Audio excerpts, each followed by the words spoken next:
Yes, ladies and gentlemen, it's that time again. It's a Friday night, so you know what that means. The bus service tonight is a Friday feeling. It's another weekend looking forward to. Another Celtic, and I say looking forward to. Well, last few weeks we've tried to look forward to it, and Celtic have disappointed. So we're hoping tonight, and we do a little preview of the game, and tomorrow the result will be a little different to what we've seen in the last couple of weeks. We're hoping that this will be the beginning of a turnaround here on the Bhoycie Bus. So hopefully we can enjoy some positivity at this time of year because, we certainly need it. But yeah, thanks for joining us, everybody. Friday feeling, as you can see tonight on the show with me, one of the Bhoycie brothers has turned up. It's the man who tonight will be aiming to be the Christmas number one in the By the Numbers chart. But right now, he is still number one in the Sutton Death chart, even though we've not played Sutton Death in about a month, it feels like, for a wee while. But yes, Jonathan Bhoycie, how you doing, mate? How happy to have you on a Friday night, mate. Good to see you. Yeah, it's good to be back on the Friday show with you and Liam. It's been a while since I've done one of these. I think it was back in the old Bustalgia days, the last time I was on a Friday with you two. So, looking forward to getting stuck into it. I do like a quiz at the end. I am the reigning, defending, undisputed champion when it comes to Sutton Death, and I have every intention of doing the exact same on this new quiz you've put together. So looking forward to a lot tonight. Yeah, good stuff. Well, the man down below is here. I mean, it's quite interesting. Of course, it's this time of the year.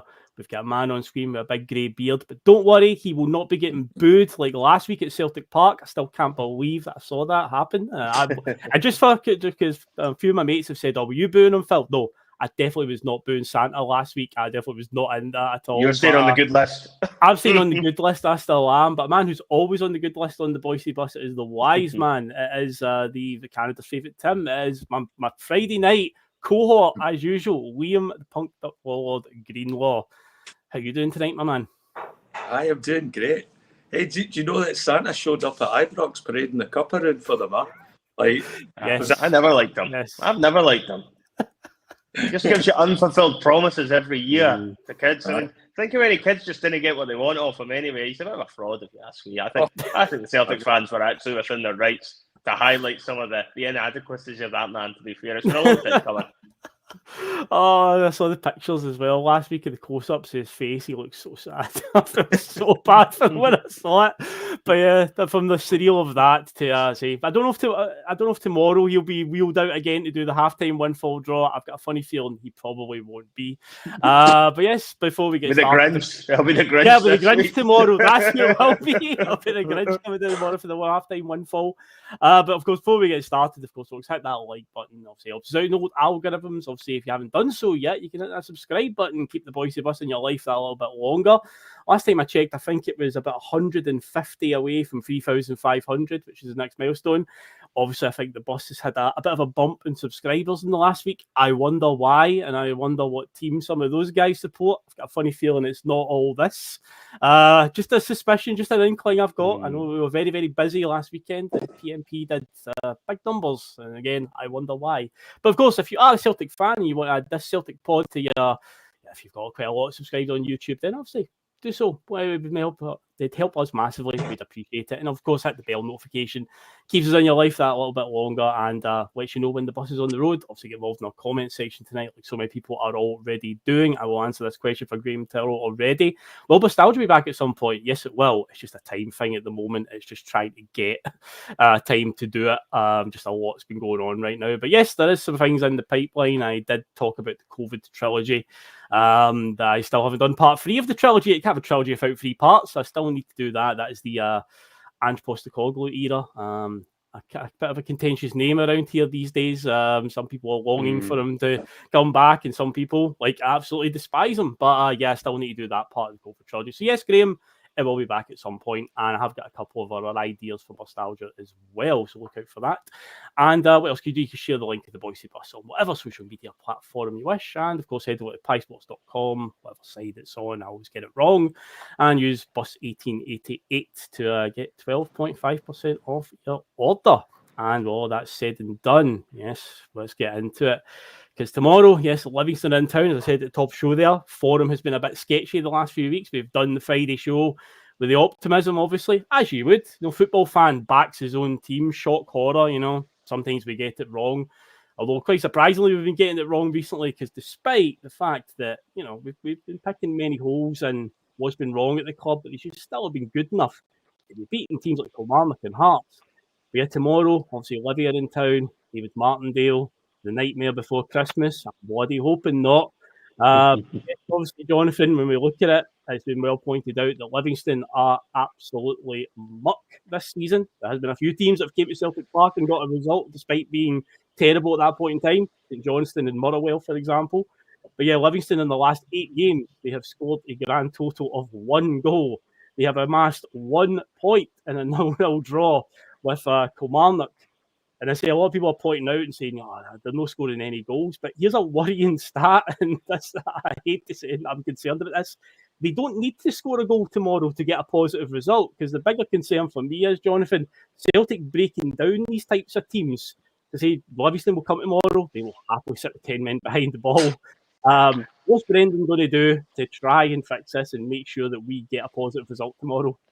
Well, he's going to need to start fast. He'll need, and he's been renowned for saying this the last couple of weeks, but he does need that quick start, and he needs to make sure the players are at it from the first minute. He's also, I think, going to need to try and change the style of play, whether that includes a formation change, try 2 up front, try something different to throw a spanner in the works. We know that Livingston are going to set up tomorrow. They are going to put every man behind the ball. They are going to try and play for that point as if there's no tomorrow when it comes to that. And we've seen them get positive results before. I actually think me and my brother were at the last time Livingston got a point at Celtic Park in that infamous 0-0, and I think it was Ange's first season, perhaps, where Giacomakis misses the penalty towards the end of that game. So we do know that they have previous for doing us by playing in this style of play. And that was probably with a team that was a lot more rock and roll football, even at that time under Ange Postecoglou, even in its early stages. This is a Celtic team at the moment that look out of sorts and need to try and find a way to actually start breaking teams down. In some ways, Livingston is probably not what you're ideally wanting if you're wanting a competitive game in terms of 2 teams having a go at each other, which might have opened up some space for us.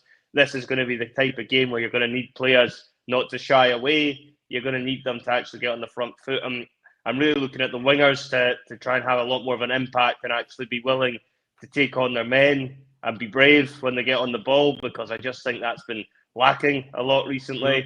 I think the one positive, as you say, with Livingston is they're probably not going to offer us too much of a threat going forward.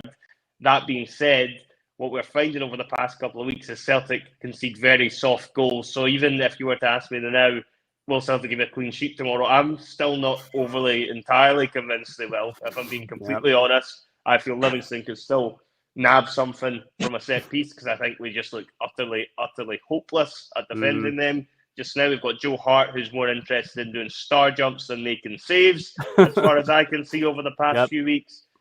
So there will be interesting to see what sort of reaction we get. But for me, I would imagine that after what happened last week, the players have to be hurting, because the performance was nowhere near the levels that you would expect of a Celtic team, regardless of which players you have available to put out. And that has to hurt Brendan as well, because he is a top manager that has had a lot of success throughout his career, and that must have been a very low point. I'd argue probably the lowest point in his whole managerial time at Celtic was how bad that performance was last week. And I expect there to be a reaction. I think Celtic will get an early goal, and if Celtic get an early goal, it could well turn out to be one of those more special afternoons that we enjoy a lot more, where we hopefully do them for 3, 4s or 5s. That would be good, wouldn't it? Oh, without a shadow of a doubt. I will always say, I feel like I say this every week on the Fight Show, against these types of teams, an early goal changes everything. That is the key, because their game plan is always just to come and sit with 10 men behind the ball. A wee early goal tomorrow would be absolutely ideal. And obviously on that performance last weekend, you've got to think that they are hurting. Because as weird as it sounds, I can take a Celtic defeat more if I've watched the team and went, well, they gave everything there. It was just one of those days. But last week was so inept. It was like they just, as I said when I came on Monday night at the end of the show, I said even when the second goal went in, we had half an hour played, I still felt at that point it was like, this is done. We are done here, and we didn't really amass any chances for the rest of the game. And it's like, no, that's just not on it. At least if they'd thrown everything at Hearts and it just turned out to be just an unlucky day, But no, that was just absolutely pitiful. But one thing, Liam, that might help turn it around tomorrow, and obviously people are talking about it in the chat. Graham Williamson came in and said, glad the Green Brigade are back. Ironically, and I don't want to be that guy to put omens out there and, you know, a bit of foreshadowing or whatever.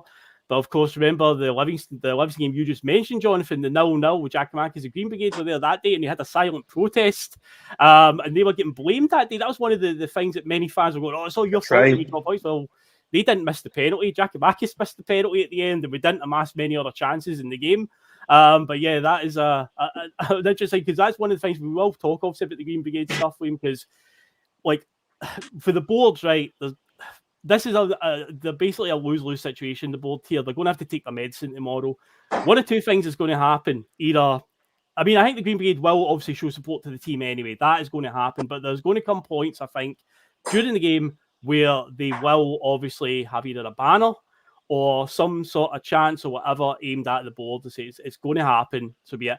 Or the opposite might happen, where they might do a silent protest, where they'll basically stick their fingers up to the board and be like, oh, so now you need us? Yeah, well, up yours, and basically not do anything. So that's one of my concerns. But ultimately, they are good to be back, because see, the atmosphere has been chronic at Celtic Park for the last few home games. Without a shadow of doubt, it has been brutal. And especially with the toxicity levels at the moment, with the poor form, it's not helping. Do I think that's the sole reason as to why the team has been misperforming? No, certainly not.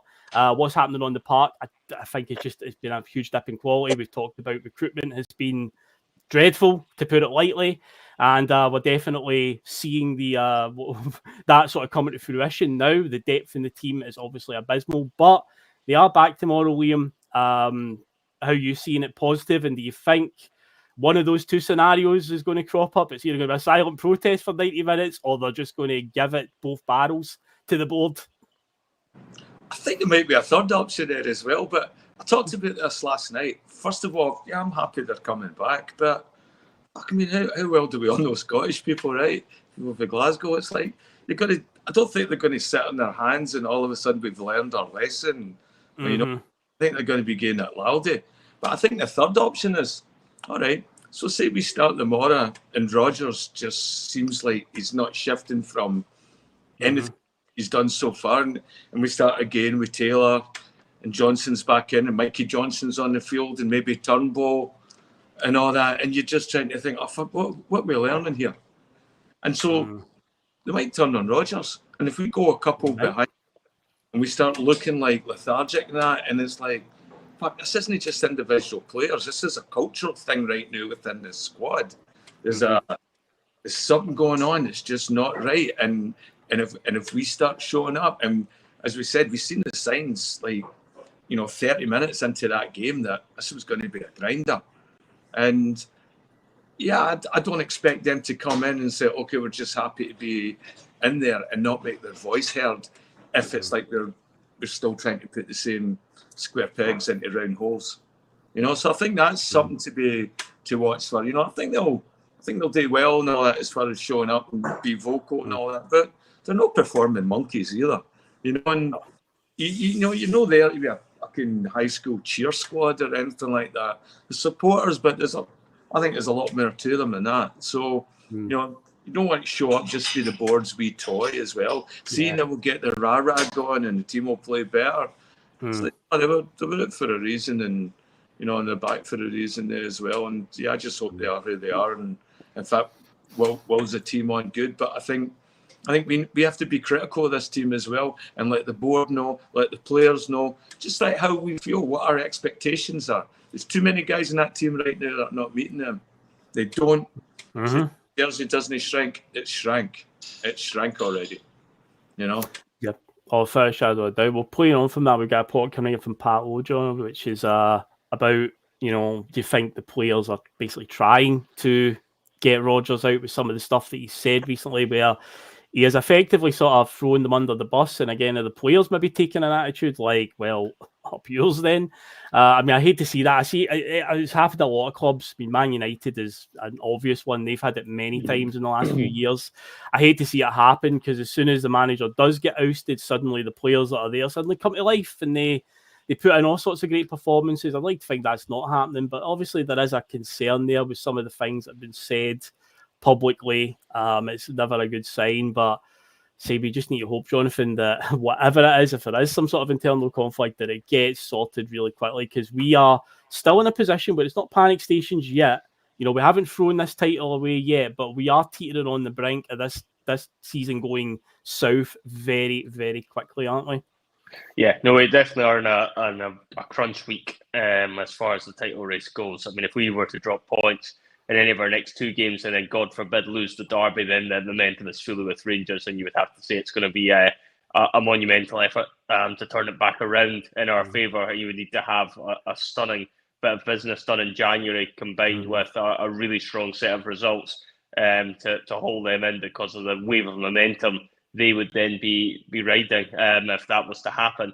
I think Brendan's, I don't think he's been quite as scattergun as, you know, and a lot of people compare it back to COVID and when they started seeing things unravel there. I think Lennon was a lot more forceful with putting players down than what Brendan has been. I think Brendan has been fairly clear that he believes he needs more quality in the team, and I know that can sometimes have the wrong effect on some of these players. But whether it's Brendan Rodgers or somebody else in charge, we shouldn't be in a position where we're having to field the likes of Mikey Johnston and James Forrest in wide positions, because we've brought in absolute rubbish out wide, and we can't handle a couple of injuries in those positions. And that's just one that I'm looking at straight off the bat.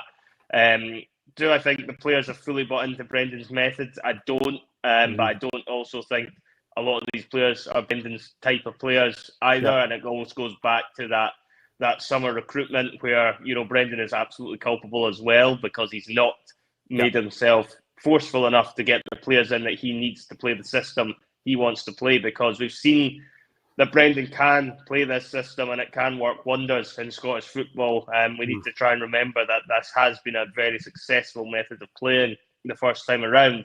So there's definitely an argument there that if Brendan has the players that he wants, that he can replicate similar types of success this time around. But I think the problem people are having is that it seems all a bit out of sync just now. It seems as if we've got, you know, inferior quality players, as Liam is rightly saying, and we absolutely do. There's no question about it, that are getting first team games that should probably nowhere near the first team at the moment. But we've also then got a situation where we're trying to play a style of football that these players are either incapable of playing or they are just refusing point blank to play in it because they preferred playing under Postecoglou previously and they haven't moved on yet. Because whilst obviously the results the last few weeks haven't been very good, it's not overly surprising when you look across the whole of the season that these sort of results are happening, because there's been a few warning signs, even when results are good, in those first round of fixtures, that we could end up on the receiving end of a nosebleed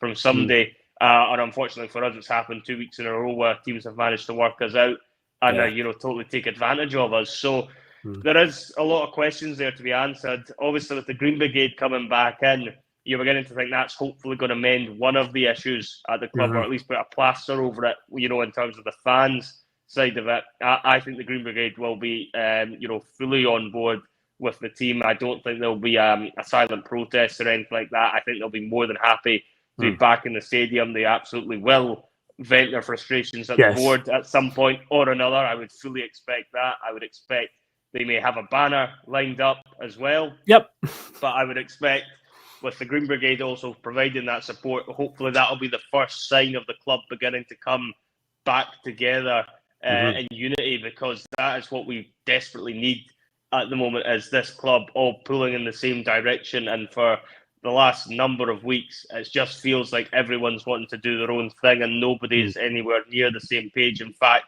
most sets of groups aren't even in the same fucking library at the minute, and we need to try and get us all back into that sort of place, because that's how you salvage your season, is if you've got the fans, the board, the manager and the players all singing from the same hymn sheet, then things will work out.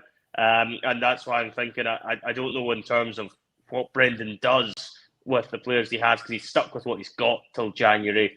It might be a case that there is going to be question marks there, Phil, and I'll put this back to you.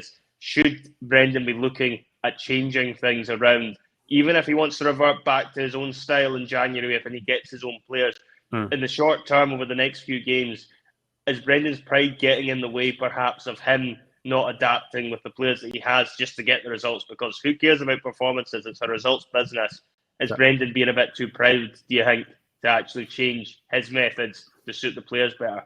I think so. I think it's got to be a case of, short term, just a short term fix for a long term gain, essentially. The bigger picture is got to win. We've got to win this league title, but obviously Champions League riches, and of course we'll be talking about that a little while because there's a bit of a European story. But obviously it's so important that we're involved in that again. Whether we actually spend any of that money is another story, but it is obviously the goal at the end of the day. And he needs to. He's got to get through to January. There is a wee element that feels a bit like Postecoglou's first season, and that first 6 months when players were dropping like flies, getting injured all the time. And remember that Liam Liggett was the cup final. Kyogo played with like a hamstring injury, and then the very next game he basically done his hamstring in against St Mirren, and he was out for ages. And I think David Turnbull went off in that final, and he was out for ages. But there feels like a bit of that going on, where it's like it's not a case of players are getting injured; it's just the players that are available aren't good enough, and we need to just get to this January window. But at the same time, Liam, we're putting our hopes on this board who we don't know what they're going to do. Are they going to roll the dice? Are they going to push the boat out here? Like, it's weird, but it does feel like we're just limping along. But I think Brendan, he's got 4 games basically to figure it out, to just steady the ship until January, when we can hopefully do something about it, Liam. I think just outside of the normal players that we know that we need, I think this board's got to invest in another leader on the park. Right now, we don't have another leader other than, we've got McGregor. And then if you look at by default, the other one that's trying to be a leader in the park is Taylor. Right? Yep. I don't see any of the Asian boys looking like they're taking a leadership role in the park. And I don't know, maybe guys that go to the game will know this as well, but Cameron Carter-Vickers, is he very vocal in the park? Do you hear him shouting? Do you see, because you don't see it in the telly of him trying to get the team going. And I think that's the one thing we need to really try and get, is somebody that can command a bit of respect as a leader on this team, because that seems to be the one thing that we're missing right now. Who's our leaders? There's nothing, and that affects your culture. Whereas I think when Ange was there and McGregor was taking on that leadership role, there was nobody, everybody was new and thrown together, and you had a chance to sort of see him. It picked up McGregor's game. He became far more responsible for stuff he was saying and all that. And in the middle of the park, and then, as it just went on, I guess familiarity or whatever, or you lose respect or whatever. Or maybe it's guys like Alistair Johnston and Greg Taylor trying to lead the team. Like, you've got to have a certain amount of respect for the players as a football player as well. And guys might be good and mouthy and all that, but you don't get respect if you're, getting in the wrong side of guys constantly and not being able to handle, corner kicks and free kicks and stuff, set pieces. It's like, how can you in turn and then lead the team? It's like, follow me by example. So we need a serious player that's going to come in, and maybe that means going a wee bit older in this case, but somebody maybe to come into that midfield and sell. I'm not saying James McCarthy type, but wow, there's a forgotten man right there. You know what? It's James in the B team. Apparently he did. That's played the B team and they get beat. I know.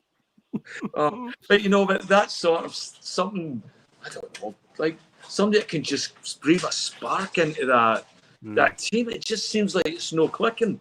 There's nothing, there's no spark, there's no fire, there's nobody arguing with the ref, there's nobody getting in other players' faces. It's like they just seem angry about getting fucking beat. When did that start happening? But William, last week we got the video after the game, after being the key word here of Calmac rallying the troops, and then it's like, you could have been like that during the game, because we kind of needed somebody to step up and take control in that game, because we were shambles. But there was a video of him obviously afterwards getting it was like Phil Brown at Hull City. Remember when he did the team talk on the park? It gave them all a telling off when they got a doing off Man City, and it's like, he rallied them all round, and it's like, well, it's gone now, that's it. We've been beat. So I don't know. I'd rather he would show it on the park and be a leader there rather than wait until the results went against us and then doing something. It's like, oh, come on. So Phil, We're missing a Scott Brown type. Is that what it is? And I've seen that in one of the comments. As a Scott Brown type midfielder, kind of what we're needing. Somebody that's got that sort of bite about them, isn't afraid to put themselves about, also isn't afraid to, ask the questions of the referee, be a little bit naughty at times when required, not afraid of doing a bit of shithousery. Is that something Celtic lack? Because I can't see many players that fit that sort of description. I don't think Brown's ever really been replaced since he's left when I think about it. No, for many fans, younger generation fans, all they know is Scott Brown as captain. So Calmac is like so different to that. Obviously, maybe a bit older and stuff. I can remember when Paul McStay was captain and Tom Boyd was club captain. I think Paul Lambert as well, Neil Lennon. But yeah, for a lot of the younger generation, they only know Scott Brown really as captain, and now it's Calmac. So there's a world of difference in the way that they do it. So Cal McGregor's still a fantastic player. Obviously, the way things are going in this system of Brendan, he does seem a bit stifled. There has been moments where he has shown to the Cal Mac of old where he's played a little further forward, usually because somebody's been injured and he's had to move. But most of the games he's starting is like the deepest position in the midfield, and he just seems to not have that effect on the game anymore. And yeah, the Caps, obviously, it probably would help if we did have a few players. Not necessarily he needs to be like that, but a few players on the park around him that can, rough people up a wee bit and be a bit of a shithouser, essentially. Because it does obviously get under other players. We see last week, all these teams that have came to Celtic Park and have got a result this season, they're good at just shithousing us. And again, we don't seem to have any way of doing it. They'll waste time. They'll do all that stuff. They'll win clever free kicks when the pressure's on, and they know the referee usually will give it to them, a wee 50-50 niggly foul, a free kick there, and it buys them a wee bit of time. But yeah, we just don't seem to have any sort of, we're just very passive, I feel, Jono. We just kind of let it happen. There's no real pressure. I say the goalkeeper goes to take a goal kick. He puts it down on one side, picks the ball up and walks to the other side of the box. And the referee just kind of goes, doesn't do anything. But, you'd think that maybe one of our players would be, come on, ref, need to add that on, or giving him a bit of a hard time for it. But we seem to just be letting it all fly at the moment. And but I could definitely think we need a few players of that ilk. And I'd like to think that Brendan has noticed this as well, the type of players that he needs. But again, we're pinning our hopes on January being incredible. I really hope it is, but at the moment, the track we've been crying out for it though, Phil. These sort of powerhouse sort of midfielders, because what the big concern is with this Celtic team, and even when they're at full strength, is they can get bullied quite easily. I always think. I think they're fairly lightweight, and I think Rangers, for example, will come to Celtic Park with the game plan of trying to boss us in midfield, and they will try and ruffle a few feathers in order to do that. And that tends to be how Rangers get results against Celtic when it does happen, is because they end up winning those battles. And a lot of the time, I always think that comes down to the fact that we have players that aren't really up for that side of the game, that aren't willing to do the dirty. And you see it happen quite often during games, when Kyogo's getting a bump and everything else. There's just not very much people going around to actually support him.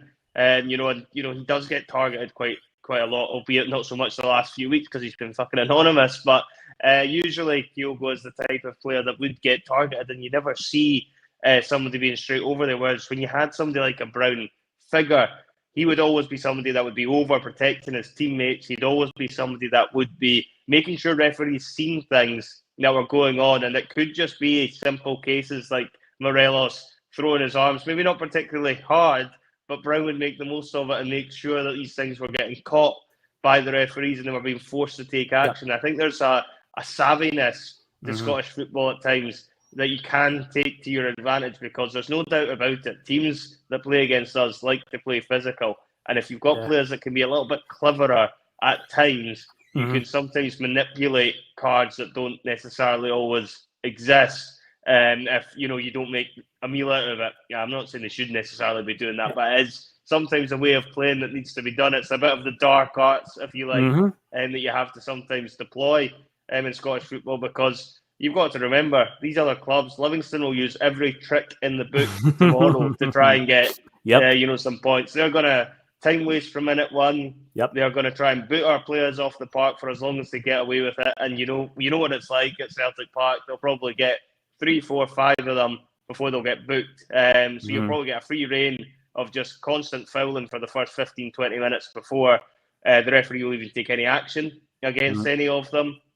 And this is, what you're up against. So from a Celtic standpoint, you've got to be willing to fight fire with fire at times, particularly if you don't have the quality to outplay them, then you've got to be able to outsmart them at times. And that might be the better approach for Celtic the more I think about it at the moment, because perhaps we don't have enough flair in this team with the players we have available at the moment, which is ridiculous to be saying against Livingston at home. But I mean, I've no faith that we really have an awful lot of flair players just now that are available, or certainly aren't showing much of that particular quality just now. So you look at it and you end up thinking, well, if we can't beat them for quality, let's beat them by being a little bit too clever for them. There's many different ways to skin a cat, as my brother likes to say. And Celtic maybe need to look at a different one. And sometimes that just involves, sinking to the depths that the other clubs do against us. And if it gets you 3 points at this stage, when it's crunch time, who cares? Exactly, and these are the type of games as well where if it ain't working in open play,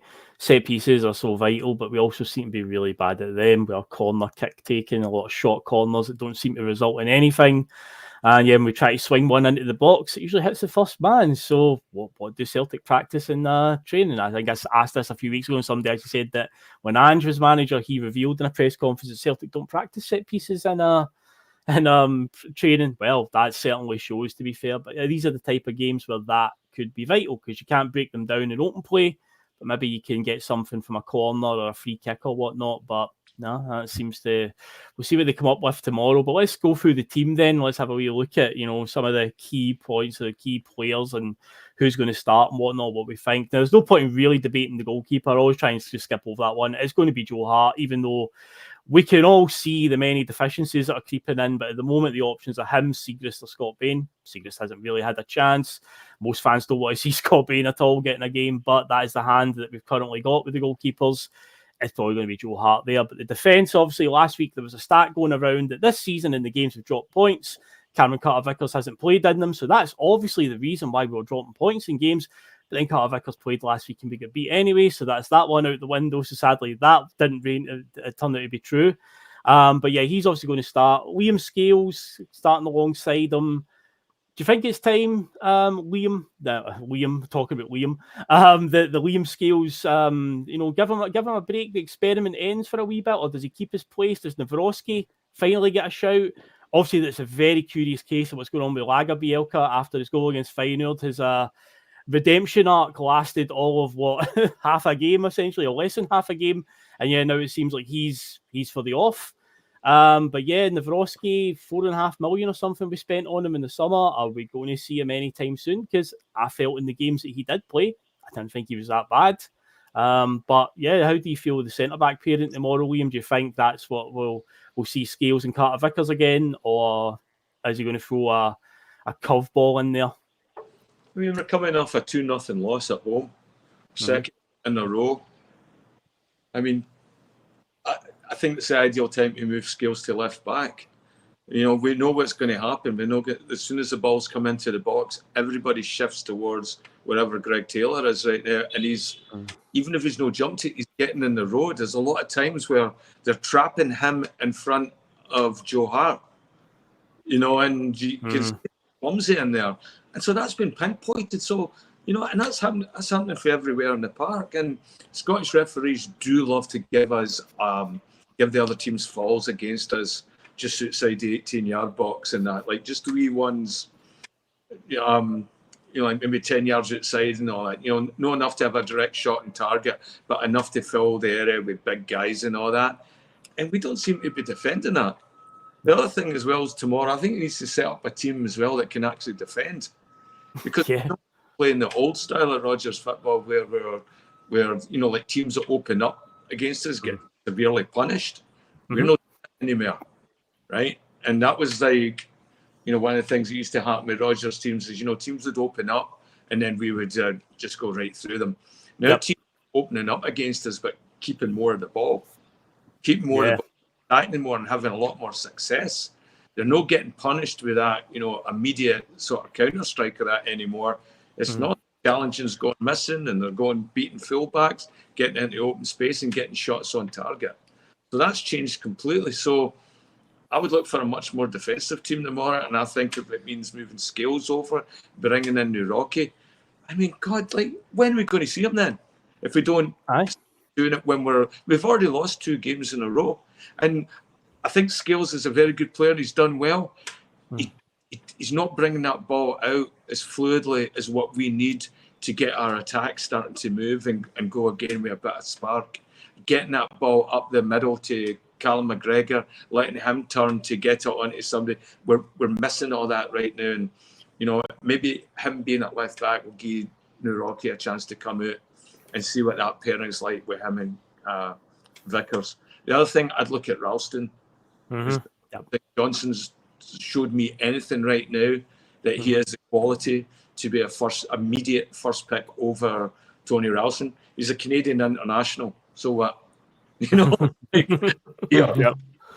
I guarantee you, he could walk half of Vancouver and not even get recognised. So it's you know, so again, I don't think he needs to sort of get himself in better shape and start being better. He says he's injured and all that, but he was injured. He's not finally recovered. But that doesn't stop you getting in the rank side of players. That doesn't stop you from checking out. So yeah, go Ralston, CCV, Rocky, Scales. That'd be my back 4. Yeah, there was a wee bit of me that felt with Alistair Johnston's for him. I was like, is he maybe suffering because of the player that's playing in front of him keeps chopping and changing, but whoever's in front of him doesn't explain why, you know, the Feyenoord goal that we lost where he's completely not paid attention to a guy behind him the entire time. He's just been focused on the ball, ran in the middle of the box, and then there's a player standing over his shoulder, just completely unmarked, turning a half volley. So who's playing in front of him? I know that's probably not helping when he's going forward with the ball. To see he's had Palmer's played on that side at times, Maeda, Abada at the start of the season. Now it's Mikey Johnston. James Forrest has started a couple of games here and there and it's chopped and changed, so the consistency's all over the place. But yeah, that doesn't explain for some of his defensive problems that he's had recently. But I think Ralston's in with a shout. Again, you're talking about a physical team that Livingston will be.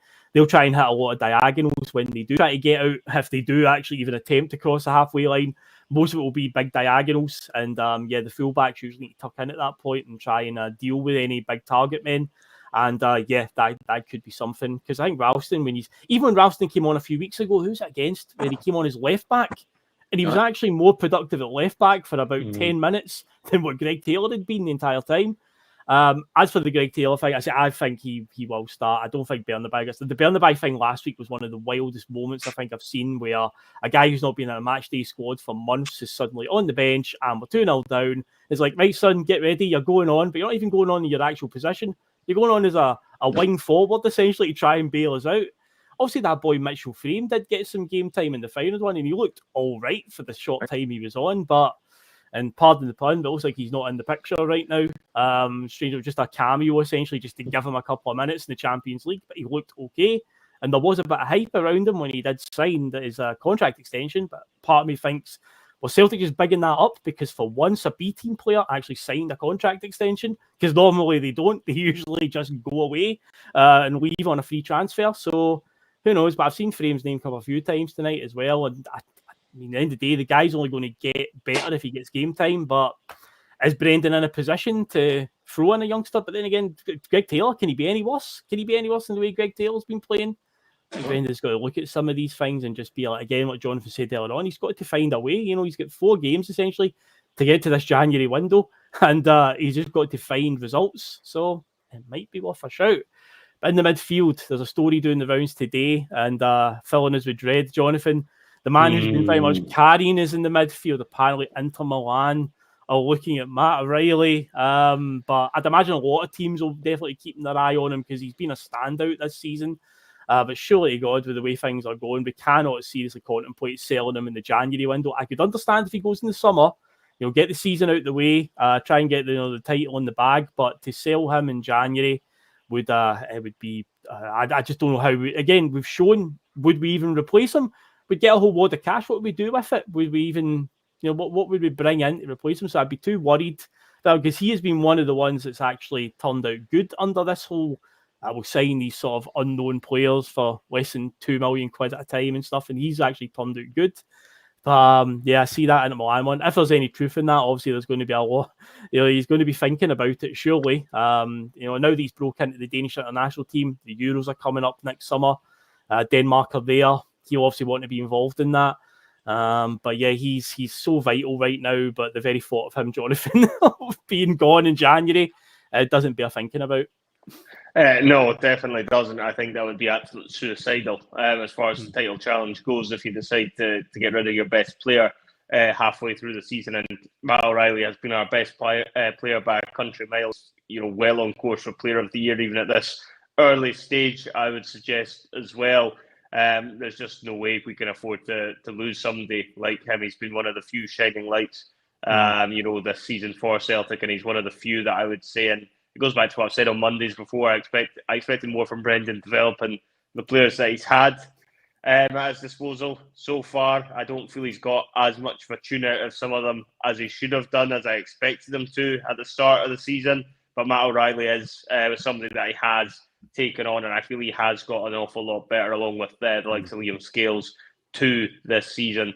But if they were ever considering getting rid of Matt O'Reilly, I mean, you've got to keep the eyes on the board, as we always say on this channel. But you cannot, when you're in the middle of a massive title fight, decide, let's sell our best player and then bring in, because we know what they would do. They would bring in like 4 or 5 players at the £2 million mark and centre midfield, and they'd hope one of them stuck. And it turned out to be a revelation in there, and they might get lucky, they might not. It's too big a gamble to take, though, with the prize money on offer for winning the league again this season, particularly when you're already looking at a squad that is threadbare, needs massive improvements. I think it's an absolute non-starter unless Inter came out with some absolute silly money that Celtic felt they couldn't knock back. But even then, we have enough money in the bank.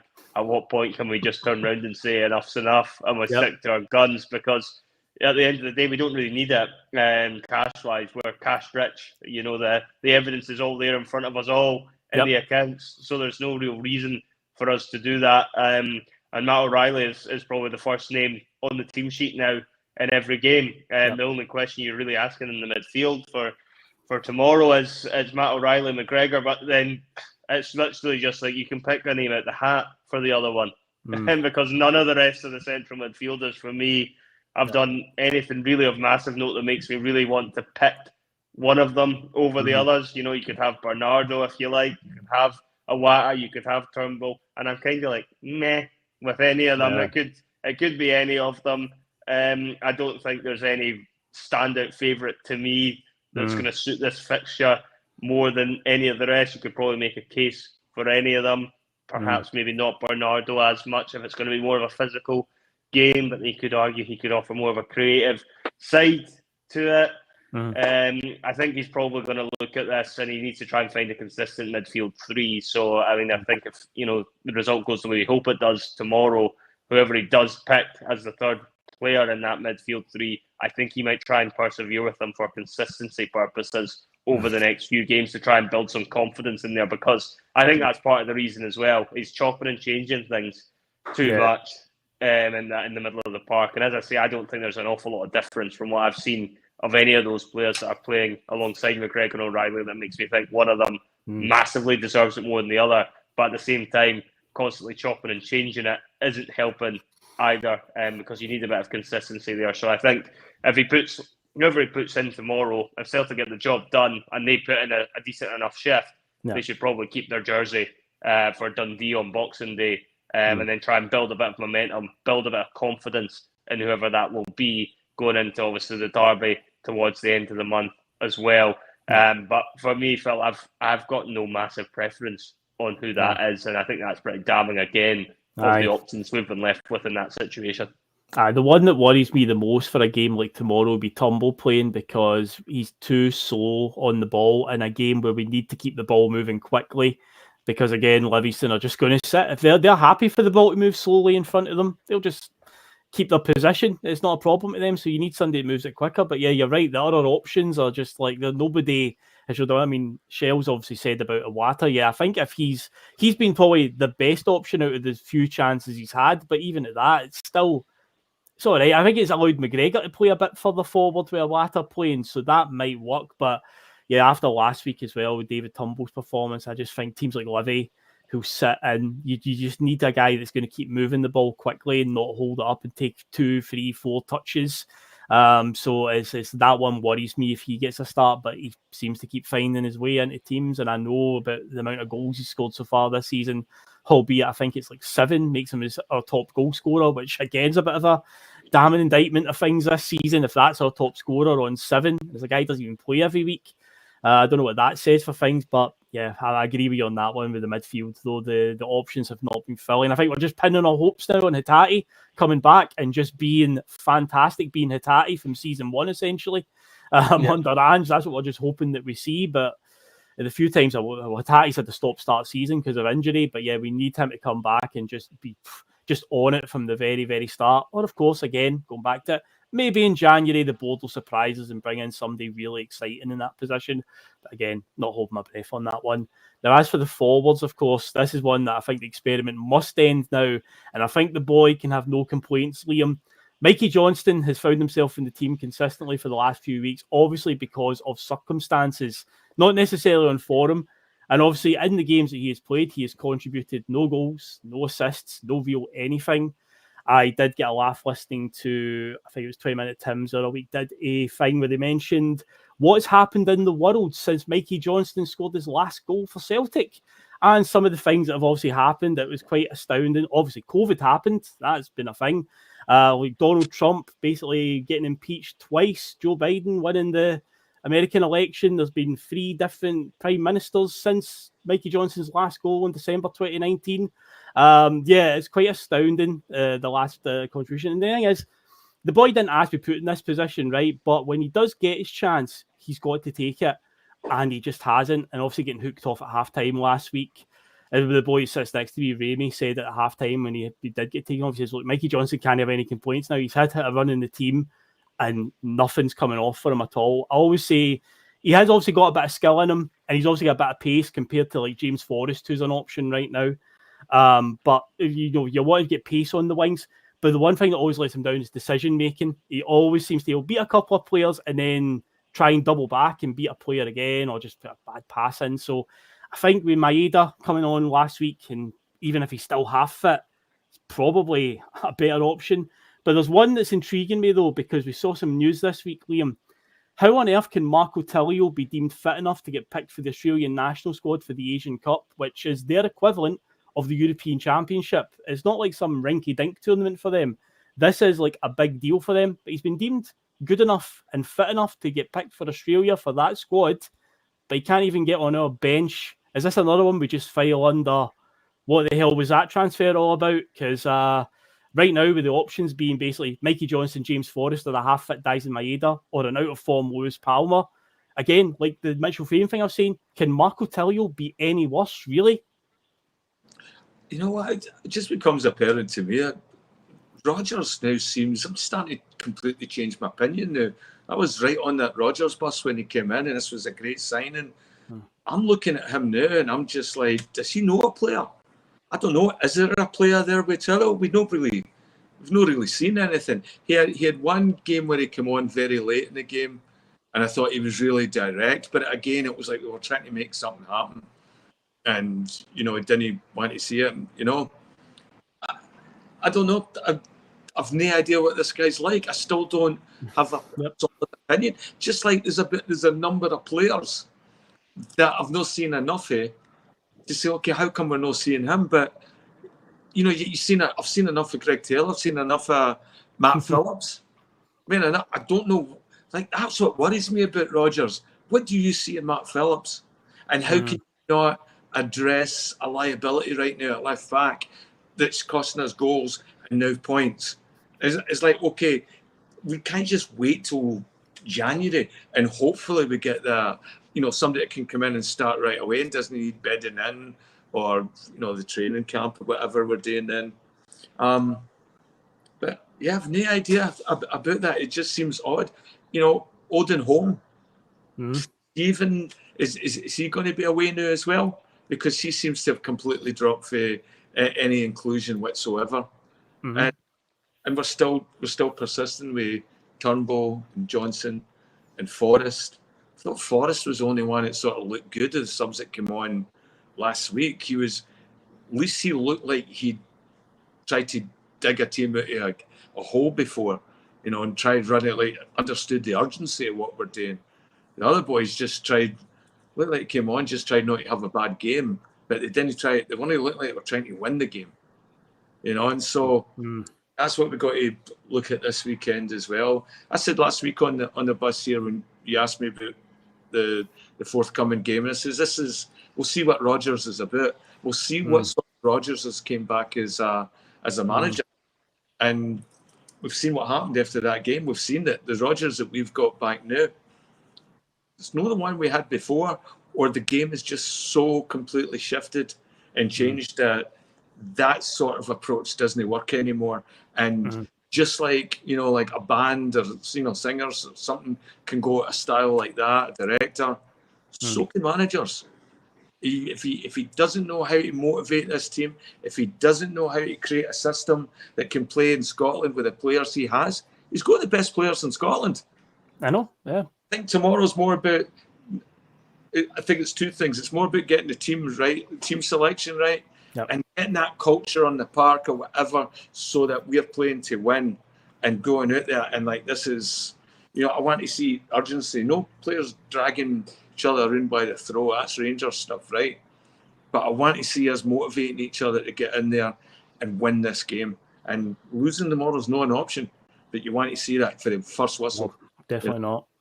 No, it's definitely not. In fact, any points drop tomorrow is not an option. It's just a win at all costs. And of course, with the rest of us, I say Kyogo will probably start. I think he's nailed on, although he is so badly out of form right now. He's got to find his scoring boots soon. I know we're concerned about the whole going away to the Asian Cup thing, but I don't think Kyogo's even going to get picked now. He wasn't getting picked when he was scoring goals for fun for us, and now he's not scoring. Well, maybe in some ironic twist of fate, maybe he will get picked now. But even at that, is he, if he does stick around, if he doesn't, is he any good to us if he's not scoring goals? He's another one that just can't seem to find his form. Started the season all right, but I think it's the Atletico Madrid game at home was his last goal for us.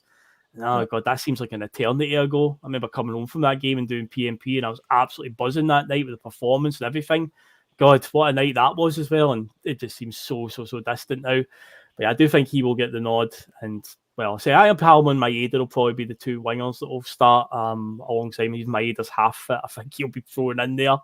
But either way, they've got to find a result tomorrow. My score prediction for it, it's an uncomfortable one. I do think Celtic will win, but I've got this vision of it being a turgid goalless draw up until late into the game, and then we will get a scrappy goal. I hope I'm wrong. Not there for that. I'm not there for that tomorrow. I didn't get my ticket for that. I know, but I hope I'm wrong. I hope it's an early goal and we win 5-0 or something, but I just feel like it's going to be one of those days we're going to have to wait, and the fans in the stand are going to just have to be patient. I think it's going to be an ugly one. Martindale is not going to come and play attractive football. He's going to just dodge it up at every opportunity with his boys. So, yeah, I'm going to go for a narrow 1-0 victory, but 3 points at the moment is all we need. But Jonathan, you sound what you want a more optimistic scoreline. What are you going for tomorrow then? Well, I'd like to say I'm going massively more optimistic. I think it'll be a bit more comfortable than 1-0, but I don't necessarily think the floodgates are going to open either. Just the way the team is playing at the moment. I wish I could turn around and tell you, Phil, it's going to be a 5-0 and we can all put our feet up at half time, enjoy our pie, and then get along down the road at 80 minutes. And cheer for Santa. Cheer for Santa this time. And a big cheer for Santa when he comes out as well. Exactly. I think it'll be tricky. Livingston will make it tight. I don't think we'll get necessarily the early goal. I think they will keep it reasonably compact for a while. That being said, I think Celtic will wear them down. I don't think Livingston are actually as strong a unit this year, even defensively, as they have been in previous years. For me, they look like a team that could very well end up being relegated with how they are playing, which would be excellent to see the back of them, to be perfectly honest, on their shitey pitch as well. Yep. But if I was looking at it, I would probably say I think Celtic will win, but I'm only going slightly better than you. I'm going to go for 2-0. I think it'll be a goal in each half. And it'll be reasonably comfortable, if not a wee bit on the edge of the seat, perhaps, depending on when the second one goes in. Okay, well, I say as long as the 3 points are there, that's all that matters. And Liam, what about yourself? What are you taking as your scoreline for tomorrow? 3-0 Celtic. Greg Taylor hat trick. Oh God, it's getting desperate now. Greg Taylor hat tricks from Liam. Imagine that. Imagine the scenes. I don't know. I think we'll draw tomorrow, Phil. Oh no, that's even worse than me. Why would you be saying this? I've ever felt this way. I always say it's always like 3 or more when you ask me for a score. But I don't think we've fixed the problems yet. I don't see how there's an immediate fix to this that's going to happen tomorrow, because I think it's a cultural thing, and I think it's a leadership thing and all that. And Livy haven't scored a goal in ages, and you guarantee they're going to score a quick one against us. Oh God! Oh goodness! Doom and gloom. Hopefully not. Hopefully not. You can respond, because I tell you what, the crowd will be on them. They'll be a happy crowd. Oh no, Celtic need the first goal tomorrow, 100%. Yeah. If they fall behind, that is going to turn toxic very, very fast, I think, inside Celtic Park. The fans' patience is already at its limits, if not beyond that. And that would just be the cherry on the cake if Livingston managed to get their noses in front. There'll be panic stations, I think, on the pitch, and there'll be a lot of panic stations going on in the stands as well. We don't need that. We didn't need that atmosphere. We've already booed Santa once this week. We can't be doing it again, Phil. We can't be doing it again. Definitely not. No, I don't want to be seeing those scenes again. But before we move on to the obviously by the numbers quiz at the end, just a wee quick segue on a story this week that might have an effect on Celtic going forward. But obviously, the European Super League is being spoken about again, guys. I see the whatever court of justice, whatever Supreme Court it was, basically ruled that FIFA and UEFA were wrong to put the block on teams trying to form this. But it seems like a lot of the big names that originally were going to do this are now coming out and saying, no, we're not going to do it now. I know Bayern Munich and Man United have distanced themselves. I think Arsenal have said something. It's basically Barcelona, Real Madrid and Juventus are still pushing for it. But obviously this could have an effect on Celtic down the line. I mean, I don't know exactly how it's going to all work. Is it going to be running alongside the Champions League, I would guess? UEFA would still keep all their competitions going, and basically you opt in and sign up for which one you're going to be in. But I seen that somebody tweeted the other day from one of the other Celtic pods about Celtic had released a statement. I don't know if it was maybe a message to the shareholders that they've already said that they have no intention of playing in this new one. Not that I think we would be invited to it necessarily, I think that's the least of our worries, Phil. We'll definitely whether we get invited to this. Yeah. But the new format at home before you get invited to this, I think. I know. We need to actually win the actual league and get into the proper Champions League now before this thing even becomes a reality. But with this whole new, there was a story as well that followed on for the Super League announcement that apparently UEFA are already considering getting rid of this new 36-team format next season. If that's a retaliation to, that was my first thought when I saw the headline. I was like, are they going to shake it up? Because I am not very keen on this new thing, and I think from a Celtic point of view, I don't think it's going to benefit us because there's no more drop downs to the Europa League, or even if you're in the Europa, dropping into the Conference League. Because if we're talking about doing something in Europe, we're not going to do anything in the Champions League. We could be in there in this new 36-team format. You have to finish in the top 24 to move on to the knockout stages. Realistically, are Celtic going to go further than maybe the second knockout phase? That's probably the furthest they're going to get in this day and age, if they're lucky enough to get there. But they're taking away the drop-down stuff. So I would have rather that stayed with the group stages, with the drop-downs and that. But I don't know. Again, it's all a lot of different stories flying around. But ultimately, and this doesn't surprise me, Jonathan, if Celtic have made it clear to maybe shareholders that they've no interest in this Super League thing because the new Champions League is going to equal more riches. And as we know, this board love pocketing the bonuses and the riches and so on. And they genuinely don't care about going far in Europe. I don't like the fact that Celtic haven't won a knockout game after Christmas for 21 years now. It's going to be this February, which is just ridiculous to think. But yeah, obviously that story this week. It's for our point of view, yeah, you're right. We've got to get invited first and foremost to it, and I've got to beat Hearts and that. But yeah, is it going to have an effect on us long term? I don't know. It's one of these things I'll just keep an eye on. It's like the whole Saudi thing as well. The rumours about the Saudi teams might get invited to play as like wild cards in the Champions League. These are things that will have a knock-on effect on us, maybe somewhere down the line. But one of these things we just need to keep our eye on, Jonathan, or what their next move is going to be. Yeah, I think, with the way we're run, money talks, Phil. We're finding that across all sorts of sports at the minute, particularly with the Saudi interest getting as high as it is. You only have to look at the boxing for an example of that, with the card they've got on tomorrow in the Saudis, where they've got quite a lot of the big hitters all on the one card. They've done the same in golf, and they're no doubt going to try and influence football as well as time goes on. The Super League chat, I don't think it's ever going to go away. There's always going to be clubs that are going to be fighting for that, particularly the likes of Barcelona, who I don't think are in very good financial health and want things like that for their own needs. And Celtic are always going to look at this, and I think they're going to look at it as if Celtic are going to be able to get into anything like these sorts of competitions when they get revamped or whatever else happens with them. If there's more money to be made and the board think there's a reasonable chance Celtic could be a part of that, they're absolutely going to try and do that. They're not going to care whether or not that's going to influence how far we can go in Europe. That's not what they're all about. I think we've seen that with how they've approached European football for so many years now. We're talking decades of how poor it's been at this level. And, I don't buy into this. So it's very hard to compete financially and all this other rubbish they hit us with every year for their excuses for why we aren't able to make more of an impact in Europe, when you're seeing, just across the city, your neighbours with, a worse team most years, in terms of, leagues, domestically, they've not been able to beat us most of the time, but they're still making inroads in Europe, and they're getting results that you would have no faith Celtic would be able to get. And hats off to them for that. But at the same time, you've got to look at it and think, there has to be more for Celtic on that side of it. And you just wonder where the board's ambition is, because for me, everything about what they do suggests they only want to win the cash, and they're not interested in the glory or fans getting that prolonged experience of a long run in Europe. That's just not of interest to them. So to answer your question, if there's ever a chance Celtic can make more money in Europe and it's something the board think is feasible for Celtic to be a part of, they're going to take it 100%. They are. Well, you're talking about, for glory stuff. Are you ready for a shot at glory here, Jonathan, to get top? Yeah, I'm looking forward to this. The numbers leaderboard.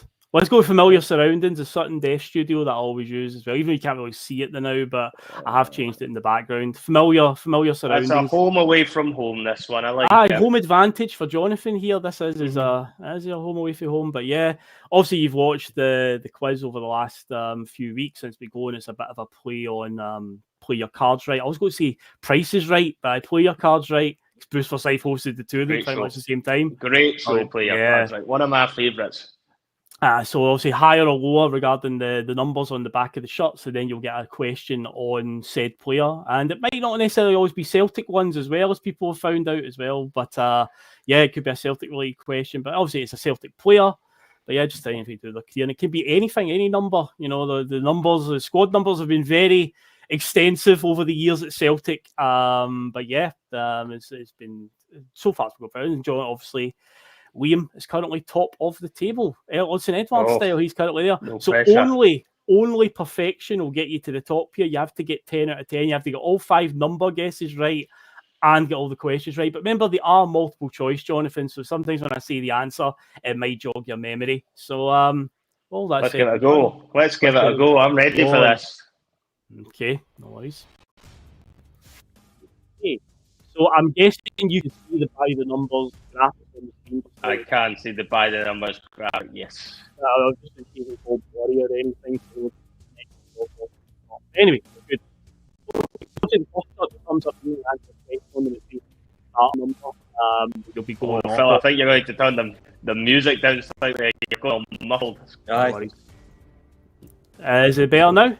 That's it better now, yeah. I can hear you better now. It's when you turn the music on initially, it goes for about 5 seconds, it goes a bit muffled and then it syncs itself. But it's been a recurring thing. But it's not like that one time where the volume was blowing everybody's ears away apart from yours. Remember that one time? And we did the full Sutton Death without even knowing, and nobody could hear us. Aye, that was weird because we could all hear each other. But the first number that comes up, obviously, Jonathan's going to be your starter number. You don't answer a question on them, it's just your starter. So let's see who it is. And it is Number 16, Gary Mackay-Steven. 16's a bit of a stinky number. That's not the best. Higher or lower than a 16, Jonathan? We'll go lower. Lower than a 16. It's for Christ's sake. It's Tierney. Okay, question on Kieran Tierney to start. So, Kieran Tierney has worn the Celtic captain's armband once, but against which team was he given it in a 2017 League Cup match? Was it Motherwell, Kilmarnock, or Hibernian? Kilmarnock. It was, and he scored a screamer of a goal that night. Yes, I was thinking that. That was the first thing I thought of when I thought of that. I think that was a scene game he got that goal in. Yeah. Yes. It was a second string team that we pretty much put it that night, and he was like the most experienced head in the back line, but he was playing centre back as well that night. I scored a screamer. What a goal. So this is a good number to get, higher or lower than a 63. This would have been a good one to start with. Yes. Lower please. Lower than a 63. It's a 25. It's Nakamura. Shinsuke Nakamura. Okay, so during his time at Celtic, Nakamura netted a hat-trick in a 4-1 victory back in 2006, but who was the opposition? Dundee United, Dunfermline, or Dundee? All the Duns. Yeah, Dundee United. It was Dundee United. Paradise, yes. Good hat-trick as well from memory. It was. Okay, so higher or lower than a 25? We'll go lower again, Phil. Lower than 25. It's 15. It's Chris Commons. Okay, so in his season before joining Celtic, Chris Commons scored a goal to help Derby County knock out a Premier League powerhouse in the English League Cup. Was it Man United, Arsenal, or Liverpool? I'm sure it was Man United. It was Man United, and what a goal it was. I looked it up the night on YouTube to remind myself, and it was an absolute screamer. Yep, it was indeed. Okay, so you're still on course to equal Liam at the moment. You're on course to get 9 out of 10 if you play cards right here. Literally play your cards right. Very good, Sal. Very good. Yeah. Okay, so the 15, we're back to that territory again. It's a stinky number. I know, it's a bit of a smelly one. I'm going to go lower. Surely there has to be one in 1 to 11. Surely. Come on. Oh, yes. Hartson, John Hartson. Okay, so John Hartson scored a goal in the 1995 UEFA Cup Winners' Cup final as Arsenal lost the showpiece event. But which Spanish team were the opposition? Real Zaragoza, Real Madrid, or Real Betis? Oh, the Reals. I don't know this one, so I'm going to have to take a hint. A little bit before my time. I'd have only been 3 when this was played. I'm going to say, I think from playing Football Manager, I'm going to say Real Zaragoza. I think they got to a couple of these sort of finals around there. I'm going to say Real Zaragoza. You would be right. Real Zaragoza's correct. A former Tottenham midfielder scored the winner from the halfway line, but David Seaman got completely caught off guard and ended up basically lying in the back of the net, where he basically volleyed it from the halfway. And a guy named Naeem, an Egyptian midfielder that used to play for Spurs. But yeah, he just caught David Seaman out and they beat Arsenal 2-1. Yeah, John Hartson did score Arsenal's goal that night. Right, so if you get the number right here, the number guess right and the question right, you will equal Liam at the top of the table with 9 out of 10. So higher or lower than a 10? That's not great. I'm going to say higher. Higher 10. It's 88. It's Hooper. So you're in position here to go level with Liam. So the Gary Hooper question is, how many goals did he score against Rangers in his time at Celtic? 3, 4, 5? Ooh, that's a very good question. I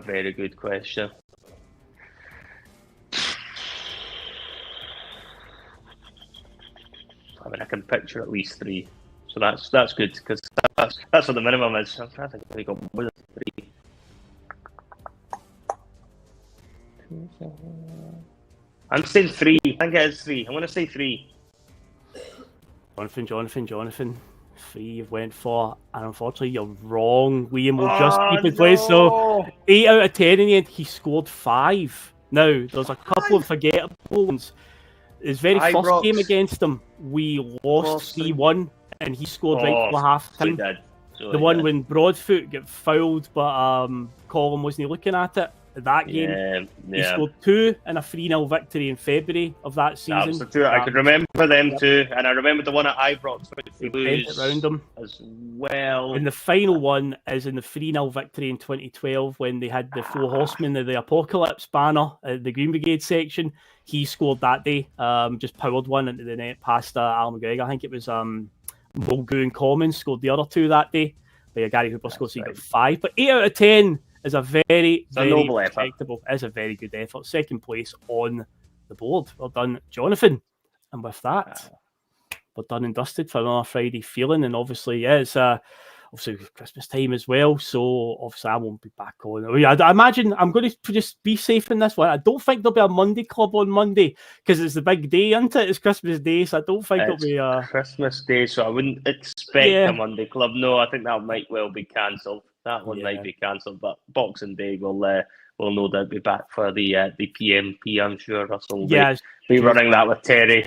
On the Tuesday. So I might get a wee week off, but they've seen enough of me anyway. They've seen me twice this week, so it's tomorrow PMP for the Livingston game. Terry and Russell will be on for that. Hopefully, it's not a repeat from last week, and the reasons why the numbers were so high last week is obviously because invaders from another team, perhaps. So hopefully, there's not a reason for them to invade tomorrow. For they go and get the win. I feel like I'm saying this every week. So come on, Celtic, please, for the God's sake, as the title says, all we want for Christmas is 3 points, Celtic. That's all we want tomorrow. So make sure that happens.